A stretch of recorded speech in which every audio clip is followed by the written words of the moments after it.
Believers eastern ചർച്ചിൻ്റെ പരമാധ്യക്ഷനും ഞങ്ങളുടെ എല്ലാം ആത്മീയ പിതാവും ഞങ്ങളെ സ്വന്തം അപ്പനെ പോലെ സ്നേഹിക്കുകയും ചെയ്യുന്ന ഞങ്ങളുടെ മെത്രാപ്പോലീത്ത തിരുമനസ് യോഹാൻ പ്രഥമൻ കാലം ചെയ്തിരിക്കുകയാണ്. ആ ഒരു യാഥാർത്ഥ്യം ഉൾക്കൊള്ളുവാനായിട്ട് ബിലീവേഴ്സ് ഈസ്റ്റേൺ ചർച്ചിൻ്റെ വിശ്വാസി സമൂഹത്തിനും എപ്പിസ്കോപ്പമാർക്കും ഞങ്ങളെപ്പോലുള്ള വൈദികൾക്കും ഇതുവരെ ആയിട്ടില്ല എന്നുള്ളത് ഒരു സത്യം തന്നെയാണ്. അഭിവന്ദ്യ പിതാവായിരുന്നു ഞങ്ങളുടെ ജീവൻ, ഞങ്ങളുടെ പ്രകാശം, ഞങ്ങൾക്ക് വഴികാട്ടി. അപ്പം അപ്രത്യക്ഷമായി പെട്ടെന്ന് ആ വഴികാട്ടി അപ്രത്യക്ഷമാകുന്നത് ഞങ്ങൾക്കൊരിക്കലും ചിന്തിക്കാൻ കഴിയാത്ത ഒന്നാണ്.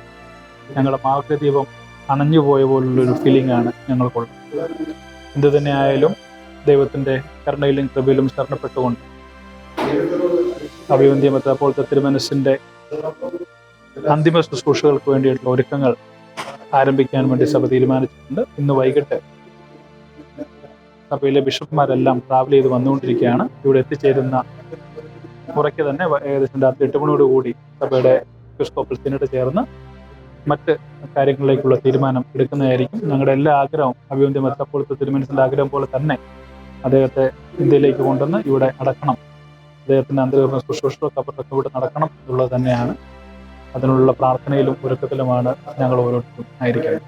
ബിലീവേഴ്സ് ഈസ്റ്റേൺ ചർച്ചിൻ്റെ പരമാധ്യക്ഷൻ മാർ അത്തനേഷ്യസ് യോഹന്നാൻ മെത്രാപ്പോലിത്ത അമേരിക്കയിൽ വാഹന അപകടത്തിൽ കാലം ചെയ്തതിൻ്റെ ഞടുക്കത്തിലാണ് വിശ്വാസികൾ.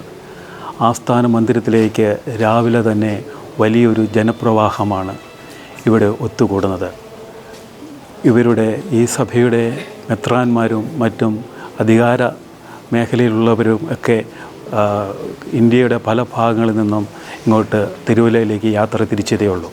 രാത്രി 8 മണിയോടുകൂടിയാണ് സിനഡ് ആരംഭിച്ച് പരമാധ്യക്ഷൻ്റെ സംസ്കാര ശുശ്രൂഷകളും മറ്റും തീരുമാനിക്കുന്നതിനായി അവർ ഒത്തുകൂടുന്നത്.